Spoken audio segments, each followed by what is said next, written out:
আসসালামু আলাইকুম ওয়া রাহমাতুল্লাহি ওয়া বারাকাতুহু। আলহামদুলিল্লাহ ওয়াসসালাতু ওয়াসসালামু আলা রাসূলিল্লাহ ওয়া বা'দ। সম্মানিত দিনী ভাই এবং বোন, দেশ এবং দেশের বাইরে থেকে যে বা যারাই আছেন সবাইকে আন্তরিক মোবারকবাদ এবং শুভেচ্ছা জানাচ্ছি। আমার হাতে একটি বক্স রয়েছে। ফ্যামিলি সাদাকা বক্স। এটা আসলে কি? দর্শক, আমরা দেশের বাইরে ইউরোপ, আমেরিকার মতন কান্ট্রিগুলোতে যারা বসবাস করছে অথবা বাংলাদেশেও শহরাঞ্চলে ঢাকা, চট্টগ্রাম এমন হয় যে আমাদের পাশে কে রয়েছে, আমার পার্শ্ববর্তী ফ্ল্যাটে কে রয়েছে, আমার উপরতলায় কে রয়েছে, আমরা সে খবর রাখি না বা আমাদের তরুণ প্রজন্ম, নতুন প্রজন্ম সে সম্পর্কে অনেকটাই উদাসীন।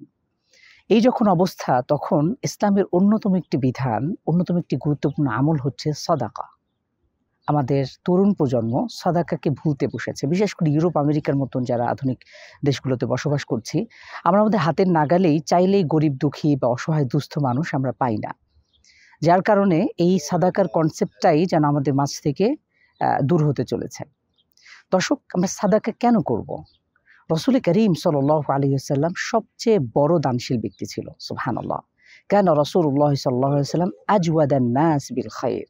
যে সবচেয়ে বেশি দানশীল ছিলেন রাসূল করিম সাল্লাল্লাহু আলাইহি ওয়াসাল্লাম।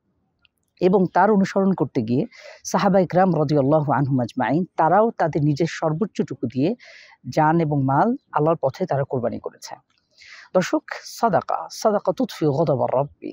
আল্লাহ সুবহানাহু ওয়া তাআলার রাগকে প্রশমিত করে হচ্ছে সাদাকা। এবং সাদাকা আমাদের বালা, মুসিবত, বিপদ, আপদ থেকে রক্ষা করে। সাদাকা তাদফাউল বালা।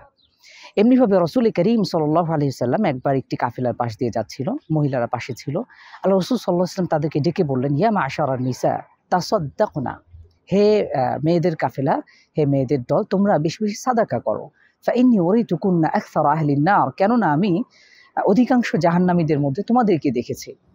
এই হাদিস থেকে আমরা যা বুঝতে পারি প্রিয় দর্শক, আমাদের জাহান্নাম থেকে বাঁচার জন্য একটি মাধ্যম হচ্ছে সাদাকা। এমনকি রাসূল করিম সাল্লাল্লাহু আলাইহি ওয়াসাল্লাম ইরশাদ করেন যে কিয়ামতের দিন মানুষ ৫টি বিষয়ের উত্তর দেয়া ব্যতীত, সফলভাবে সে হিসাব দেয়া ব্যতীত সে এক পাও সামনে অগ্রসর হতে পারবে না। তার মধ্যে অন্যতম একটি হলো মিন আইনা আন মালিহি। মানুষের সম্পদ সম্পর্কে জিজ্ঞাসা করা হবে। মিন আইনা ইকতাসাবাহু ওয়া ফিমা আনফাকাহু। একজন ব্যক্তি সে কোথা থেকে তার অর্জিত সম্পদ সে গ্রহণ করেছে, কোথা থেকে অর্জন করেছে, আর সে কোথায় তা ব্যয় করেছে।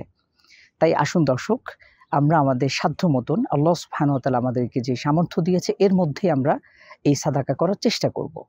তো পারিবারিকভাবে সাদাকার প্র্যাকটিস করবার জন্য আমরা এমন একটি বক্স আমরা পরিবারে রাখতে পারি। এর মাধ্যমে আমাদের পরিবারের যারা ছোট সদস্য রয়েছে, আমাদের সন্তান সন্ততি বা ছোট ভাই বোন, আমরা পরিবারের সকল মিলে আমরা যখন এভাবে একটা বক্স আমরা যদি রেখে দিই, তাহলে সবার সাধ্য মতন ৳১, ৳২, অনেক সময় আমাদের ছোট বাচ্চাদেরকে আমরা নিজেরাই টাকা দিই নানা কারণে।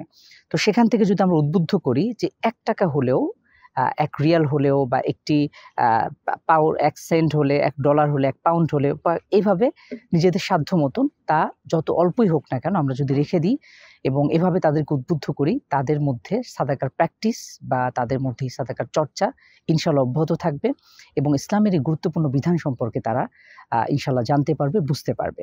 দর্শক, আলহামদুলিল্লাহ, আপনারাও আপনাদের পাশে নিজ নিজ দেশ থেকে, নিজ নিজ জায়গা থেকে আমরা চাইলে এমন একটি বক্স, কোনো আইসক্রিমের বক্স কেটে হতে পারে কিংবা কোনো এরকম সাইজের, মিডিয়াম সাইজের একটি বক্স আমরা কেটে এভাবে আমরা রেখে দিতে পারি ইনশাআল্লাহ।